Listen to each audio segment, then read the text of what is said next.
Have you ever witnessed a single act of kindness so powerful that it changed someone's destiny? Picture a quiet street in Atlanta on a humid summer evening. A frightened little boy with bruises on his arms stands trembling on the curb, tears streaking his dusty cheeks. He's hoping anyone will notice the fear in his eyes will save him from the merciless hands that have hurt him night after night. Suddenly, the door of a small, worn-down home opens and out steps a woman. Her eyes lock with his, and in that instant, fate rearranges itself. This is the beginning of a remarkable story about compassion, courage, and an unexpected return many years later. In the heart of Atlanta, Georgia, on a narrow street lined with modest aging homes, lived Grace Carter, a woman whose presence was impossible to ignore. Grace was in her early 40s with dark brown skin that glowed in the summer sun. Tall and stout, she carried herself with an air of quiet strength. But the people on her street knew her for more than her commanding figure or her shock of curly hair. They knew her for her kindness, for she had an uncanny gift of noticing those who were too often overlooked. The world outside Grace's home seemed to brim with troubles. The neighborhood was an uncertain space rife, with families on the edge and children playing barefoot in cracked sidewalks. It was here that trouble was an open secret. Behind drawn blinds and closed doors, heartbreak festered. Everyone was aware, but chose to look away. However, Grace had always believed that ignoring suffering was a sin of the spirit, something she could never abide by. That fateful summer, the humidity enveloped the streets, making air conditioners and fans essential. With the heat came frayed tempers and tired hearts. Grace's home stood out as a beacon of solace. Purple hydrangeas grew in her small front yard, and though the paint on the windowsills peeled away, the home radiated warmth. The door would squeak each time someone walked in. Grace kept it propped open with a doorstop, shaped like a small owl, inviting passers-by to wave or say hello. This simple openness was more than courtesy. It was her way of saying, "If you need a safe place, I'm here." On one quiet evening, just when the sun began to dip below the rooftops, Grace heard a faint whimper outside. She peered out her living room window and saw a small figure standing alone by the mailbox across the street. Even in the dimming light, she could make out the silhouette of a child. Carefully, she unlatched her door, stepped out and called gently, "Hey there, sugar, are you all right?" That was the first time she laid eyes on Jordan Parker. Jordan was barely 8 years old, skinny and frail, with bruises on his forearms. His large brown eyes glistened with tears. Grace sensed a story of heartbreak right away. Those bruises, that trembling stance. Although she did not yet know the details, she could feel the sorrow emanating from the boy like a thick fog. It brought tears to her own eyes, though she kept them hidden, determined to stay strong for the child. A passing neighbor, Mrs. Linda Fry, noticed the scene. She quickly averted her eyes. That was the unwritten rule of their community. You didn't meddle in other people's affairs, especially when it came to domestic troubles. But Grace Carter never lived by those unwritten rules. She had her own code of morality that compelled her to intervene whenever she saw someone in need. So, with gentle insistence, she invited Jordan inside. What Grace found when she coaxed Jordan into her living room would set a series of events in motion that none of them could have foreseen. Jordan Parker was the only child of Travis Parker and Belinda Parker. They lived 2 streets away in a decrepit one-bedroom apartment. Travis had a long record of petty crimes with a mean streak fueled by alcohol. Belinda, Jordan's mother, had been a fragile woman. From the start, prone to silent breakdowns behind closed doors, overshadowed by her husband's wrath. From what Jordan could muster up between fearful stutters and sobs, Grace gathered that Travis had been hitting him regularly, often for small reasons like spilling milk or coming home from school a bit late. That night, as the living room fan whirred above them, and the swirl of warm air carried the scent of lavender from Grace's candle, Jordan's story unraveled. He had run away, he said, because the beatings had gotten worse, and he feared that if he stayed, he might never be safe. Grace gave him a glass of water and sat him on her worn-out couch. She noticed the bruises that painted his thin arms, the swelling around his left wrist that suggested it had been twisted too hard. Her heart clenched with equal parts grief and fury. She wanted to hold him, to cradle him in her arms, and tell him that no harm could reach him now. But Grace also recognized that children who'd endured abuse sometimes recoiled from touch. So, instead, she draped a soft blanket over his shoulders and let him feel her compassion through her words. She spoke gently. "Honey, you're safe here. No one will hurt you in my house, but I need to know all that's happening to help you." Jordan hesitated, looking at the floor as though the truth was a loaded secret he wasn't sure he should share. Then, in halting sentences, he admitted that he'd been locked in a closet for hours when his father was angry. He'd been hit with a belt buckle. His meals were often withheld. Grace's blood boiled. She carefully touched the back of Jordan's hand with her open palm. "Thank you for trusting me enough to tell me," she whispered, tears glistening in her eyes. Grace knew she couldn't just keep Jordan there without alerting the authorities. She was no vigilante. She believed in doing right by the law, but she also knew that child protective services could be slow, and sometimes they'd place children in foster homes that were not much better than where they came from. Still, she had to do something. She feared that if she returned Jordan to his parents without supervision or a plan, he'd face an even harsher punishment. That night, Grace's phone calls set off a chain of events. She tried to reach a friend of hers who worked at a legal aid organization. She called Sarah Hill, an old high school friend, now a caseworker for the state. Sarah agreed to meet Grace and Jordan the very next day to file an official report so the authorities could step in. For Jordan, that night in Grace's home was the first time he'd slept without the dread of violence lurking nearby. Grace prepared a small cot in her spare room, previously used as a reading nook. She tucked him in, carefully turned on a nightlight, and said a prayer, not necessarily in the religious sense, but in a spiritual one. She prayed for Jordan's safety, for his future, for a sliver of hope to pierce the darkness of his short life. When morning arrived, Grace woke early. She prepared scrambled eggs, toast, and a cup of apple juice for Jordan. The child devoured his meal. It was clear he had been underfed. While he ate, Grace observed him silently. She took note of his gentle manners. He said, "Thank you and please." He was a sweet child, despite the circumstances. Around 9 o'clock, Sarah Hill arrived. Sarah was a petite woman with curly blonde hair and an air of determined compassion. She was used to seeing battered children, but each new case still tore at her heart.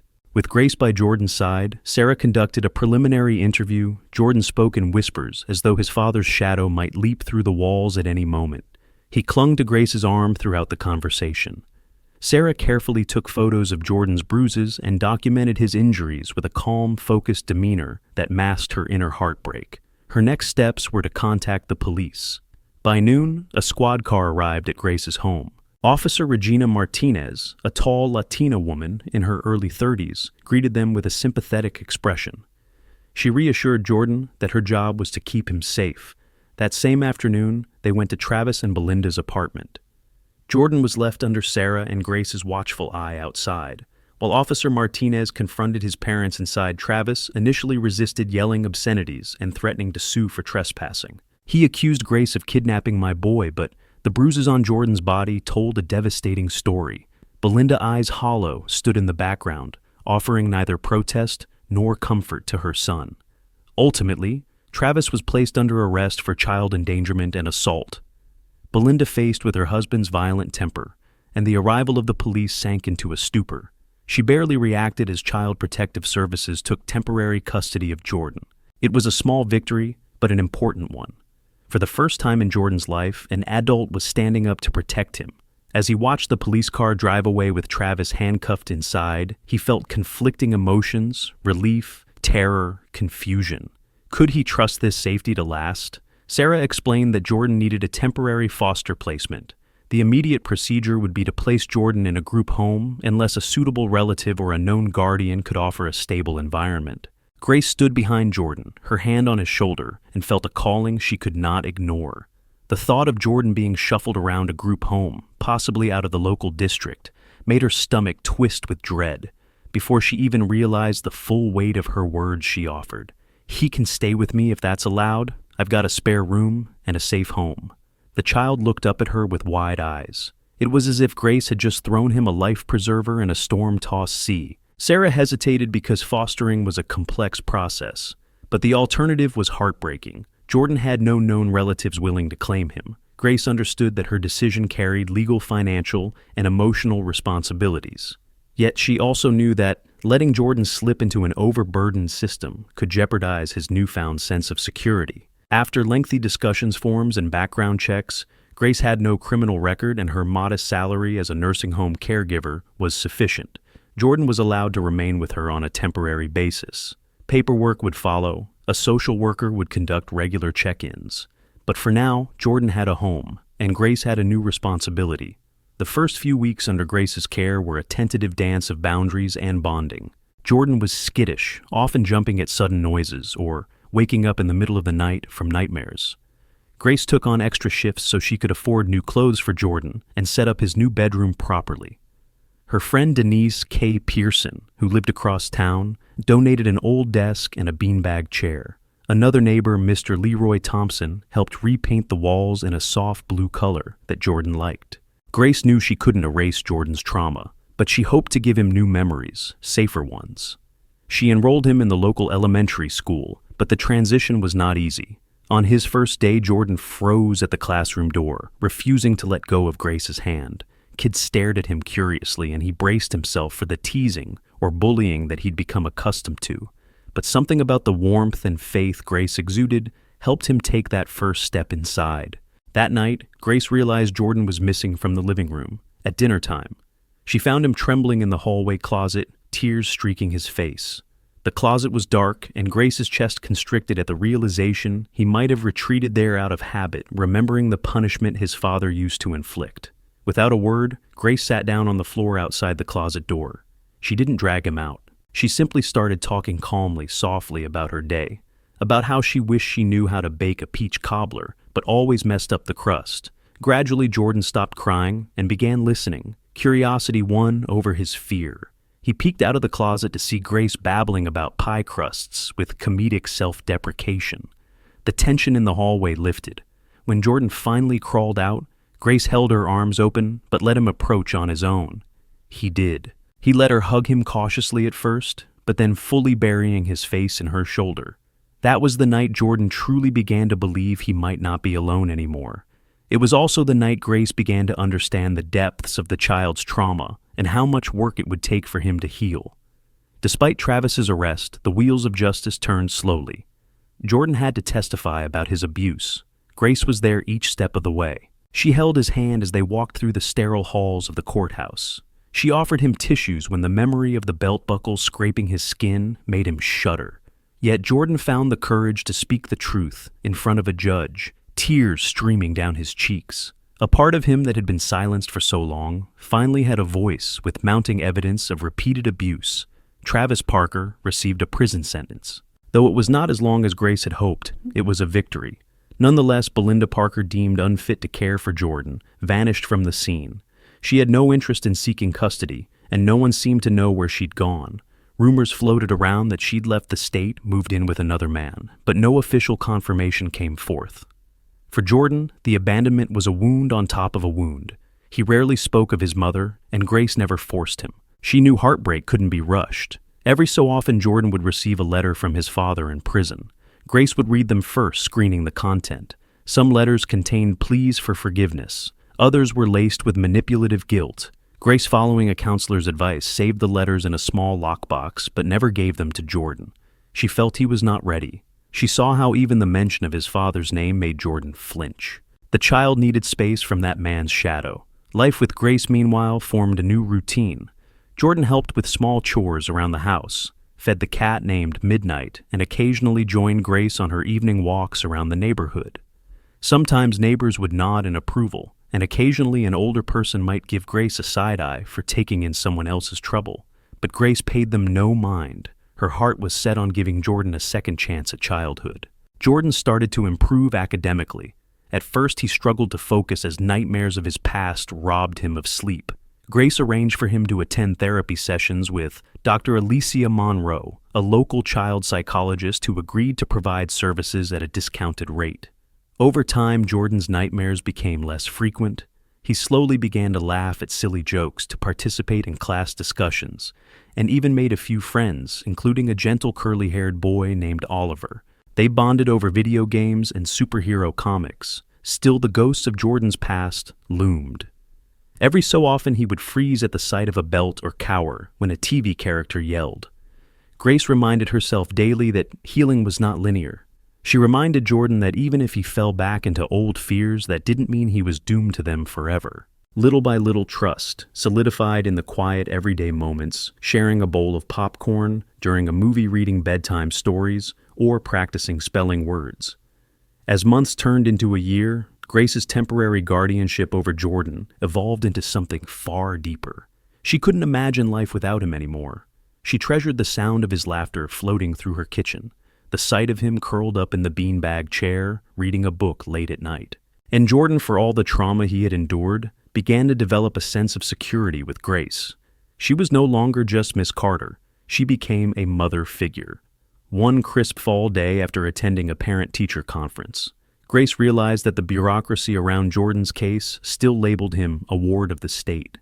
She decided to pursue legal guardianship. She confided in Sarah Hill, who helped her navigate the labyrinth of forms and requirements. Although Grace wasn't wealthy, she had a stable job and a clean record. She had a network of supportive friends like Denise Pearson and Leroy Thompson, who vouched for her character. Still, the process took time. Court hearings had to be scheduled. Social workers had to perform home visits. But Grace pressed on, buoyed by a love that grew each day. The day Grace's guardianship was finalized, she and Jordan celebrated quietly at home. She made homemade burgers his favorite and popped open a bottle of sparkling cider. They toasted to new beginnings, to a future that had once seemed unimaginable for him. Jordan gave Grace a timid smile and said, "Thank you for everything." "Mom." That single word caused tears of joy to stream down Grace's face. She'd never had children of her own, and hearing him call her mom filled her with an indescribable warmth. Yet with this new closeness came fresh challenges. Jordan grappled with guilt, feeling like he was betraying his biological mother Belinda by accepting Grace's love. He worried that if Belinda ever returned, she would be angry at him. Grace reassured him that love wasn't a competition, that it was okay to feel confused or conflicted, and that she would never force him to choose between them. Slowly, Jordan came to understand that love could be shared, that it wasn't a finite resource to be rationed. When Jordan turned 14, Grace found herself juggling his teenage mood swings, academic pressures, and the lingering shadows of his past. He had grown taller, his voice deepening, but adolescence brought with it a rebellion. Sometimes Jordan would snap at Grace for trivial reasons, curfews, chores, her old-fashioned approach to discipline. He never forgot her kindness, but he was a teenager trying to find his own identity. Arguments erupted over late-night texts over whether he could attend certain parties. While Grace remained firm, she also tried to be understanding. One afternoon, after a particularly heated argument, Jordan stormed out. He found himself at a local park stewing in his own anger. Memories of his father's wrath bubbled to the surface. He wondered if he was fated to repeat those patterns. Eventually, Oliver, his friend, came by and offered an ear. Jordan vented about how Grace didn't understand him. Oliver just listened, knowing that beneath the frustration, Jordan still cared deeply for Grace. Later that evening, Jordan returned home. Grace was sitting in the living room with a cup of tea, tears drying on her cheeks. She'd been worried sick, afraid that he might vanish or do something reckless. When he walked in, they locked eyes. Apologies and confessions flowed. Jordan admitted he was scared of losing her, of turning into his father, of not deserving the love she offered. Grace reassured him that she would never abandon him and that fear was normal. They embraced, forging an even stronger bond after weathering the storm. As the years passed, Jordan excelled academically. He joined the basketball team in high school, discovering an outlet for his pent-up anxieties. Grace became his biggest cheerleader, never missing a game, despite her grueling shifts at the nursing home. She watched him grow from a timid boy into a confident, albeit occasionally hot-headed teenager. His coaches admired his tenacity and teachers praised his perseverance. College became a possibility, a dream that Grace wholeheartedly supported. By the time Jordan turned 18, he had already been accepted into a local college on a partial scholarship. He had grown into a tall young man with a gentle heart. On his graduation day, Grace clapped the loudest in the crowd, tears streaming down her cheeks. As Jordan walked across the stage to receive his diploma, he searched the audience until he found her. Their eyes met, and he silently thanked her for all the love and protection she'd given him. However, the day after graduation, Jordan announced that he'd decided to move out. He wanted to live on campus and experience independence. Though Grace's heart clenched at the thought of him leaving, she knew it was the natural progression of life. She'd raised him to be strong and self-sufficient. With a bittersweet smile, she helped him pack. She folded his shirts, offered advice on budgeting, and slipped a little extra cash into his duffel bag. Jordan hugged her goodbye on the front porch, promising to visit. Often, life moved on. Jordan thrived at college, diving into new challenges. Grace kept busy with her job, volunteering at her local church, and occasionally calling Jordan to check up on him. Though the closeness remained, their interactions grew less frequent. New chapters in their respective lives opened and time marched on, as it always does. After Jordan's departure, the house felt oddly silent.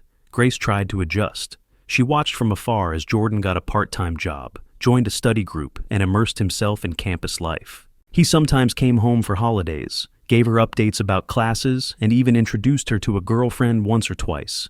Each visit reminded Grace of how tall and confident he'd become, how different he was from the frightened boy at her doorstep all those years ago.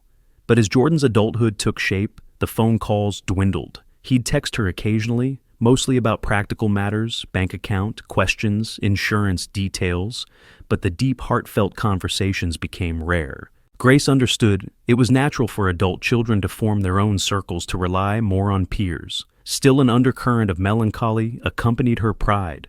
She missed tucking him in at night, missed his laughter in the house. She missed the sense of purpose that came with mothering a child who needed her so urgently. Grace continued working at the nursing home, forging bonds with her elderly patients. She poured her nurturing spirit into caring for them, her heart always open to those in need. Occasionally, she'd reflect on her younger self the night she met Jordan. She'd wonder if she'd done enough, if Jordan truly understood how much she loved him.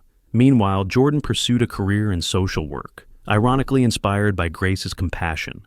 He specialized in community outreach programs for at-risk youth, something he felt deeply connected to because of his own history. In his mind, the memory of Grace's unwavering kindness fueled his drive to make a difference. But as he delved deeper into his work, the demands grew. Late nights, weekend training sessions, and emotionally draining cases consumed him. He kept telling himself he would visit Grace soon, or call her more often.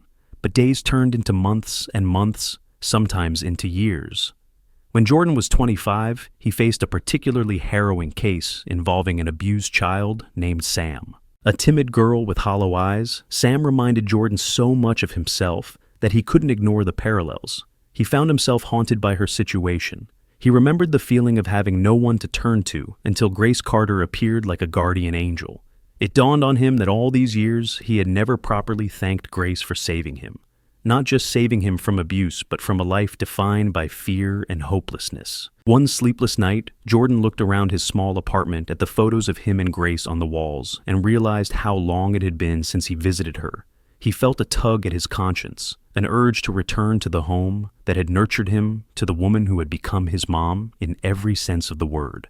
The next morning, he took leave from work and bought a bus ticket back to Atlanta, determined to do what he should have done long ago. The rain arrived without warning. That Saturday afternoon, a sudden torrent drenching the cracked sidewalks and rattling the loose window panes of Grace's old house.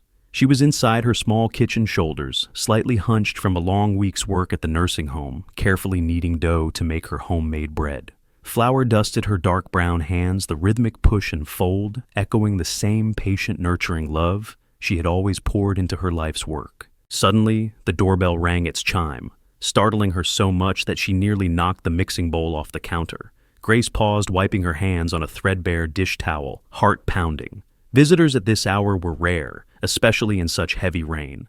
The front windows were blurred with rivulets of water, so she couldn't see who stood on the porch. She wondered if perhaps a neighbor needed help, or a child sought shelter from the storm. Over the years, she'd offered refuge more times than she could count. When she opened the front door, the squeaky hinges protesting in the damp air, her breath caught in her throat. At first, she only saw a broad figure silhouetted by the dull, overcast light. Then, as her eyes adjusted, she recognized the short-cropped hair, the strong jawline, the tall frame, and those unmistakable warm brown eyes. She would know them anywhere. Jordan's eyes. Jordan. She breathed the single word barely audible over the heavy downpour. It had been years since his last visit. Truly face-to-face, unhurried. She saw him at holidays. Yes, but always briefly. Life, as it so often did, swept them both into its endless current. Now he stood before her, grown and yet so heartbreakingly familiar.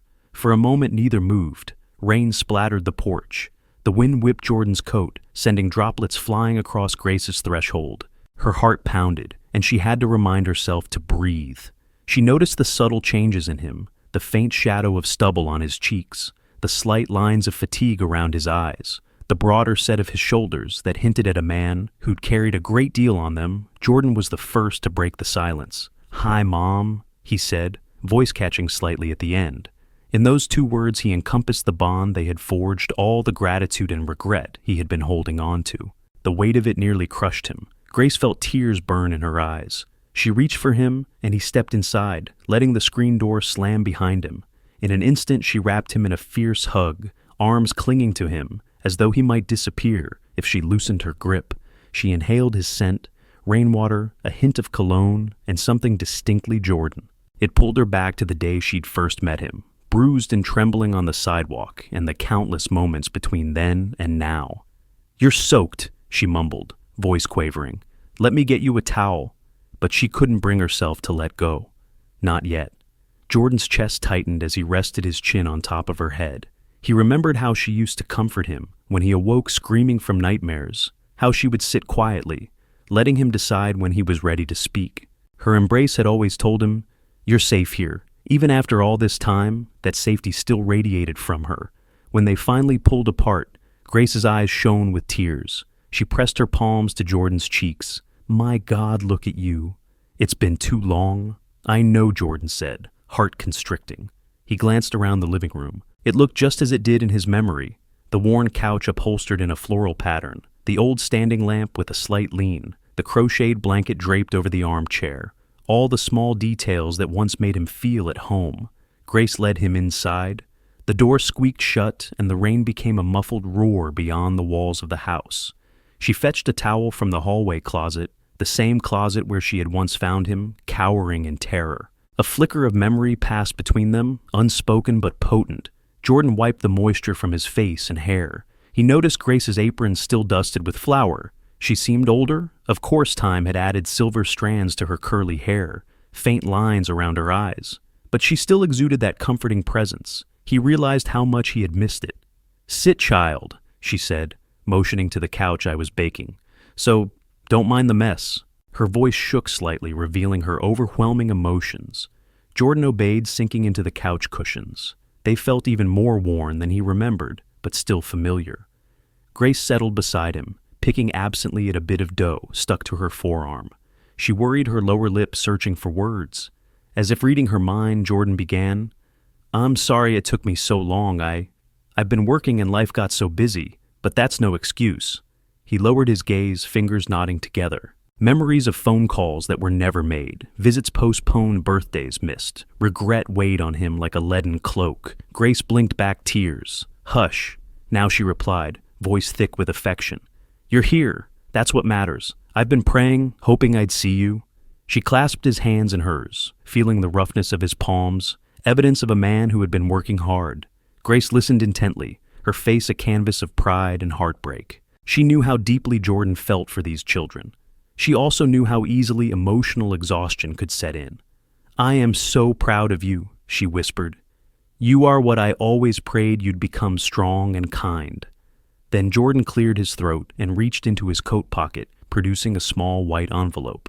Instantly, Grace recognized the uncertain glimmer in his eyes, an echo of the timid boy who once trembled on her doorstep. She felt the old instinct to protect him well up in her chest. "I've been saving this," Jordan began, voice trembling. "For years, I've put away a bit of my paycheck every month, intending to repay you for everything. For the food, the bills, the clothes, the therapy, for taking me in when no one else would." Grace's breath caught. She almost reached out to stop him, but Jordan raised a hand gently, insisting she let him finish. He opened the envelope and took out a check. He slipped it into Grace's hands. "I know you'll say you don't need it," he said, cheeks flushing. "But I want you to have it, at least to make your life a little easier. You poured so much of yourself into saving me and I. Mom, I just need you to know I haven't forgotten." A long silence followed, the soft hum of the gospel record. Now at the end of its side became the only noise, aside from the muted patter of rain on the windows. Grace stared at the check, tears gathering at the corners of her eyes. She didn't need to look at the amount to feel the sincerity behind it. She closed her eyes, inhaled shakily, and then placed the check on her lap. "Jordan," she began, voice low and thick with emotion, "I never took you in expecting anything back. You were just a child, my child. From the moment I saw those bruises. Do you understand? I did it because I love you, not because I was waiting for a reward." Jordan nodded, eyes brimming with tears. "I know," he said, "and that's exactly why I need to give you this. Because you didn't do it for any kind of return. You did it out of pure goodness, and I want to honor that to show you. I'm not squandering the gift you gave me." Grace's heart hammered in her chest. She glanced again at the check. The figure was substantial enough to make a real difference in her life. She could finally fix the roof, maybe upgrade that ancient air conditioning unit that always sputtered out in the Georgia heat. More importantly, she could use the money to help someone else in need, just as she'd once helped him. She turned her gaze back to Jordan. His eyes shone with a mixture of desperation and hope, as if he needed her acceptance of this gift to heal some lingering part of himself. Feeling her own tears spill freely, she reached out and clasped his hand. "Thank you," she whispered. "But child, no amount of money could measure what you've become or the happiness that brings me. Yet, if this is how you need to show your gratitude, I accept." She clutched the check close to her heart. "And I promise you, I will use it for good." Jordan released a breath he didn't realize he'd been holding. Relief washed over him, mingled with love and profound humility. He leaned forward and wrapped Grace in a hug so tight it nearly forced the air from her lungs. She didn't mind. Every second of that embrace felt like a balm on old wounds. The moment hung there in the soft light of the living room, the hiss of rain on the rooftop underlining the electricity of their reunion. Then, just as Grace opened her mouth to invite him to stay for dinner, maybe even help her finish that bread dough, another sound jarred them, a sharp, insistent knock at the door. Grace stiffened confusion, knitting her brow. "Were you expecting someone else?" she asked, pulling away from Jordan's arms. He shook his head. "No," he said, standing. "I came straight here." The knock sounded again, louder and more urgent. Grace exchanged a cautious glance with Jordan before walking to the door. She carefully turned the knob, bracing for a neighbor's crisis or a traveling salesman. Instead, she found herself staring into a face she hadn't seen in years. Belinda Parker, Jordan's biological mother. Belinda stood drenched on the front porch, hair plastered to her face, eyes wide with a cocktail of nerves and regret. She looked older too, no longer the timid waif overshadowed by Travis Parker's domineering presence. There was a resolve in the set of her jaw, a certain remorse that radiated from her posture. "Grace," Belinda said, voice trembling. She clutched a small purse to her chest as though it contained her final lifeline. "I'm sorry to show up out of the blue, but I needed to see Jordan." All color seemed to drain from Grace's face. She felt Jordan step up behind her, his presence steadying her. She glanced over her shoulder to see him, eyes dark with a storm of emotions scanning Belinda's face. In that moment, Grace sensed this was no coincidence. The day Jordan came to repay the kindness Grace had shown him was the same day Belinda decided to show up at their doorstep, possibly seeking her own measure of redemption. 1,000 questions swirled in Grace's mind. Why now? What did she want? Could she break Jordan's heart all over again? But rather than slam the door, she remembered the countless times she told Jordan that love and forgiveness were paths toward healing. Stepping aside, Grace allowed Belinda to step into the foyer, water dripping from her clothes onto the faded welcome mat. Jordan's hand clenched into a fist, the muscles in his jaw working as he tried to remain calm. Part of him wanted to rage. Where were you when I needed a mother? Another part trembled with a flicker of relief, acknowledging that despite everything, she was still his mother. In all the years of therapy and self-reflection, he had never truly laid these ghosts to rest. Belinda swallowed hard. Jordan, she whispered, her eyes darting between his face and the living room. It was the same space that had once offered him safety from the terror within her own home. I talk to you. Please, Grace. Felt Jordan's hand rest lightly on her shoulder. She looked up at him, concern etched in every line of her face. With a slight nod, Jordan released her and spoke in a low, controlled voice. Yes, let's talk. Grace closed the door, the three of them standing in the dimly lit entryway as thunder rumbled overhead. The house, which had moments ago been filled with the warmth of a long-awaited reunion, now trembled with tension. Grace silently prayed this confrontation would bring closure rather than catastrophe. The rain pounded the roof, and the gospel record left, unattended, reached the end of its groove, the crackle of static providing an eerie background. Belinda's eyes shone with tears. "I know I have no right," she began, voice quavering, "but I've spent the last few years trying to piece my life back together. I left Georgia, I went to a women's shelter in Birmingham, got therapy, got sober, and I realized how much damage I did by not protecting you. By not protecting us." Her words tumbled out in a rush, each confession laced with desperation. "Travis had me so scared, so trapped. But that's not an excuse. I should have fought for you. I should have been the mother you deserved." Jordan's gaze hardened. Fury flared within him, but he forced himself to remain composed. He recalled the countless nights locked in the closet, Belinda's quiet form, cowering in another room, never intervening. The sting of betrayal still burned, yet a softer memory surfaced. Belinda brushing tears off his cheeks when he was very small, before Travis's brutalities escalated, singing him lullabies about angels watching over him. It was the memory of a gentle mother he once had overshadowed and erased by years of neglect. Belinda swallowed. "I came back to find you. I need you to know that I'm sorry. I'm not asking you to forgive me right away, but I needed to see you to tell you I'm proud of the man you've become, and I know Grace is the reason you got this far." Grace stepped closer, feeling her heart ache at the raw sorrow in Belinda's eyes. She worried about Jordan. Would this reappearance tear open wounds that had begun to scar over? Or was it the catalyst for a deeper healing? Jordan exhaled a shaky breath. You don't know how many times I wondered where you went," he said, voice cracking with a swirl of hurt and longing. "I hated you for a while, for leaving me, for not stopping him." He trailed off, swallowing tears. "And I can't pretend all of that just goes away, because you decided to come back now." Belinda nodded vigorously, tears escaping down her cheeks. "I understand. But I'm here to face it, to face you. I'll do whatever it takes to show. I mean it this time."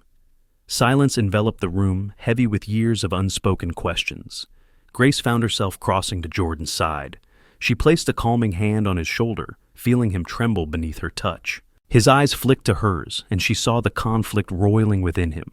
The boy who desperately needed a mother's love, and the man who had learned to live without it, who had found that love in Grace. Instead, finally Jordan spoke again, words slow and measured. "I can't promise you anything, Mom. I'm still angry. I'm still hurt. But His voice faltered, tears threatening to spill. "A part of me is glad you're alive, and I'm glad you're better. If you're serious about trying to make amends, then, okay, we can talk, but on my terms, we go slow." Belinda's face crumpled, relief and sorrow flooding her features. She nodded. "Anything. I'll follow your lead. I want to earn the right to call you my son again." He turned back to Belinda, exhaling slowly. "We'll see," he said. "I'm open to trying." Grace approached them both, gently stepping into the tension that filled the room. "I think that's enough for tonight," she said, with her usual soft authority. "Belinda, you're soaked through. Let me get you a towel too. And maybe we should all take a breath." Belinda nodded, wiping tears from her cheeks. As Grace walked away to the linen closet, Jordan rose to his feet, shifting from foot to foot, uncertain of what to do next. Just hours ago, he had arrived to quietly repay Grace's kindness. Now his past had literally knocked on the door. He was caught between relief and anxiety, love and fear, all swirling inside him. When Grace returned, she handed Belinda a towel. She offered her a seat at the kitchen table, then glanced at Jordan. Though tension still simmered, Grace recognized a small glimmer of possibility. Maybe she thought this is a chance for deeper healing. Jordan retrieved the check from the couch where Grace had placed it and slipped it back into its envelope with trembling fingers. He couldn't help feeling that the evening's events were part of some cosmic design the moment he tried to bring closure to his relationship with Grace. The person who first saved him, his biological mother, reappeared seeking a form of redemption. It was as if the circle of his life demanded resolution before he could fully move forward. They agreed to talk more in the coming weeks, slowly, carefully. That night, as Belinda left, Jordan walked her to the door. The rain had finally eased and the sky was tinted with the faint glow of a setting sun behind thick clouds. In the dim light, Belinda turned to face her son once more. She tried to speak, but her voice caught and she simply nodded. Jordan nodded back, emotions too tangled for words. When he closed the door, the lock clicked into place. For a moment he stood there, pressed his forehead against the cool wood, his chest rising and falling as he tried to make sense of it all. Then he felt Grace's hand on his back, warm, steady, reassuring. He turned, eyes meeting hers. No words were needed. In the comfort of her loving gaze, he realized he had a chance, maybe for the first time, to reconcile two parts of himself: the hurt child, longing for a mother's apology, and the resilient man who had found a new family in Grace. Just as Grace and Jordan were settling into a conversation about their future, a knock sounded at the door again. Grace frowned, standing up. She gestured for Jordan to stay put, heart pounding with an unexplainable sense of unease. When she opened the door, her eyes widened in shock. There, dripping wet from the rain, stood Belinda, Parker Jordan's biological mother. Belinda looked drastically different. Gone was the meek, frail woman, overshadowed by Travis's abuse. She stood with a determined posture, though guilt radiated off her. Her eyes darted nervously, and she clutched a small purse. "Grace, is Jordan here?" she asked, in a strained whisper. Jordan, hearing his mother's voice, stepped into the hallway. Time slowed as they locked eyes. The last time he'd seen her, she had been retreating into a haze of denial and neglect. Now she seemed anxious, almost contrite. She offered a trembling smile. I know I don't deserve to ask for your time, but I just wanted to see you, to see how you were doing." Jordan stood in silence, a tempest of emotions raging within him. Anger at her abandonment, sorrow for the mother. He never truly had a flicker of hope that maybe she had changed. Grace placed a reassuring hand on his shoulder. When he found his voice, Jordan spoke evenly. "Why now?" Mom Belinda's eyes filled with tears. "I left because I was scared of Travis, of my own failures. I've been in counseling. I got sober. I have a job now, cleaning offices. I realized what I lost, and I wanted to see if maybe you would forgive me. If you can't, I understand." Jordan swallowed the lump in his throat. Memories of being locked in a closet, of her silence in the face of his father's abuse, flooded him. But then he remembered Grace's teachings, that people can grow, that love doesn't have to be finite, and that forgiveness can be a powerful antidote to hate. With trembling lips, he finally said, "I can't forget what happened, and it still hurts. But I'm glad you're alive and doing better." He looked at Grace silently, seeking her guidance. Grace stepped forward, her voice calm but firm. "Belinda, you hurt Jordan by letting that man abuse him. You may never erase that pain. But I've always believed in second chances when someone shows real remorse. If you're serious, you'll take it slow. You'll respect Jordan's boundaries." Belinda nodded, tears mixing with the raindrops on her cheeks. "I'll do anything. I just want my son to know. I'm sorry. I'm not asking for anything else." Jordan took a deep breath, then nodded. "Okay, we can talk. But I'm not promising more than that. Right now?" They invited Belinda inside, offered her a towel to dry off. The conversation that followed was tense, emotional, and cathartic. Belinda explained the journey she'd been on, how leaving had been an act of cowardice, but also the catalyst for her eventual transformation. She admitted her failings, apologized profusely. Jordan, in turn, released years of pent-up questions. Why didn't she protect him? Why didn't she leave Travis sooner? There were no easy answers, but by the end of the night, they reached a fragile truce, an understanding that healing was possible if both parties were willing to work at it. Grace watched from her armchair, heart aching yet hopeful. She realized that this was the next step in Jordan's life, the chance to face his past and decide whether he could make peace with it. By the time Belinda left, the rain had subsided. Jordan walked her to the door, hugging her briefly before letting her go. Grace stood in the hallway, feeling like she had witnessed the closing of a circle. Jordan had not only returned to her, but also made a tentative peace with the woman who had once failed him. The following morning, Jordan and Grace sat in the kitchen sipping coffee. Sunlight streamed through the windows. The tension of the previous night had transformed into a contemplative calm. Jordan felt lighter somehow, as if a weight he hadn't fully recognized had lifted from his shoulders. He turned to Grace. "Thank you for everything, for taking me in, for saving me from my father, for loving me enough to let me grow on my own." Grace smiled, placing her hand over his.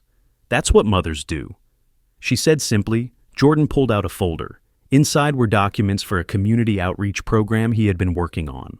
He laid them out on the table, explaining his vision for a center that catered to abused and neglected children, providing shelter counseling and educational support. He wanted it to be a safe haven, like Grace's home had been for him, but he needed a permanent space funding and staff. He looked at Grace with earnest eyes. "I have some savings grants and I can apply for more, but it's a complicated process. I'm going to need all the help I can get. And I realized I want you involved. Who better than you to guide this center's nurturing spirit?" Grace felt tears sting her eyes, yet again. She nodded. "Absolutely, I'm all in." This was how the seed of compassion she had planted in Jordan's life would continue to blossom for countless other children. They spent the rest of the day brainstorming. Grace shared her experiences, the kind of environment that would have helped Jordan sooner. Jordan combined her insights with his professional know-how. A synergy formed, and by nightfall, they had a name for their initiative: the Hummingbird Project, symbolizing hope, endurance, and the delicate beauty of life. Over the next few months, Jordan visited Grace frequently each time, with more updates on the Hummingbird Project. He worked tirelessly with city officials, nonprofits, and volunteer groups to secure a location, an abandoned community center on the north side of town. Grace used her network of friends like Denise Pearson and Leroy Thompson to gather donations of furniture, books, and supplies. Belinda re-entered Jordan's life in small increments. She volunteered to help clean the new center, an act of atonement she performed with quiet dedication. Though Jordan was wary at first, he recognized that her involvement might be therapeutic for both of them. Grace watched them from a distance, proud of Jordan's capacity to forgive and build anew, but also wary of Belinda's uncertain reliability. Time would tell if she would remain consistent. A year later, the Hummingbird Project officially opened its doors. The ribbon-cutting ceremony was a simple affair, no big media coverage or famous guests. Just Jordan, Grace, a handful of volunteers, and a group of excited, anxious children who needed a haven. As Jordan gave a short speech, he recounted how one woman's act of kindness had changed the course of his life forever.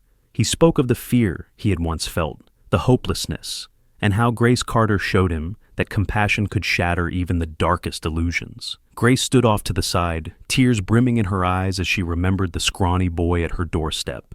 Now he was a grown man, forging a path of hope for others like him. When the applause faded, Jordan walked over, pulled Grace into a hug, and whispered, "This is all thanks to you, Mom." The Hummingbird Project thrived.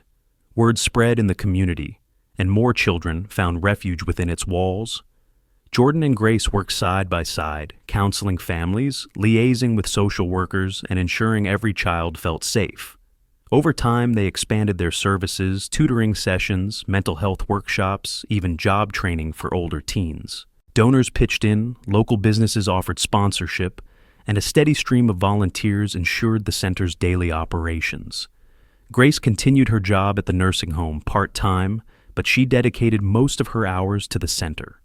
She found purpose in every smile from a rescued child, in every new friendship formed between volunteers and those who sought help. Her once quiet house was again abuzz with activity. Jordan frequently stayed over, rummaging through her fridge like he used to, or bringing staff members for strategy meetings. Though she was older now, Grace felt more energized than she had in years. Jordan's journey with Belinda remained cautious but promising. She showed up consistently, proving her sobriety and reliability. Therapy sessions helped them address old wounds, and though Jordan's trust was not fully restored, there was progress, small steps toward a reconciliation that once seemed impossible. On a crisp afternoon after concluding a budgeting meeting at the center, Jordan and Grace took a walk around the neighborhood.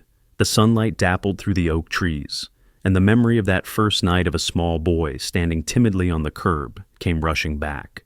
Jordan paused, looking at Grace with a wistful smile.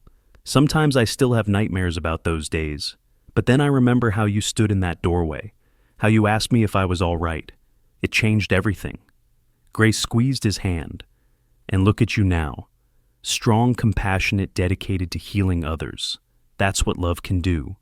Jordan, they turned the corner and stopped in front of Grace's house. The hydrangeas still bloomed by the porch, though the paint on the windowsills was now a fresh white. Grace marveled at how far they had both come. It had been over a decade since that fateful night, and their bond had only grown stronger, tested by time, nourished by love. As they stepped onto the porch, Jordan paused and fished out a small box from his pocket. With a shy grin, he handed it to Grace. Inside lay a simple necklace with a hummingbird pendant. "For you," he said, "a reminder of the hope you gave me, and the hope we give others every day." Grace's eyes misted over. She placed a hand on her chest, feeling both the weight of the pendant and the immeasurable weight of gratitude that filled her heart. Thank you for joining us on this emotional journey, a testament to the power of compassion and resilience. From the moment Grace Carter opened her door to a frightened little boy, to the day that same boy, now a grown man, knocked on her door with a gift of gratitude, we've witnessed how a single act of kindness can spark a lifelong transformation. If this story moved you, please like this video to show your support. Share it with friends who might need a reminder that hope can bloom in the darkest circumstances. And don't forget to subscribe to our channel for more inspiring tales of everyday heroes. By engaging with our content, you help us spread messages of courage and humanity, reminding us all that even in the face of adversity, one person's kindness can change the world. Thank you for listening and stay inspired.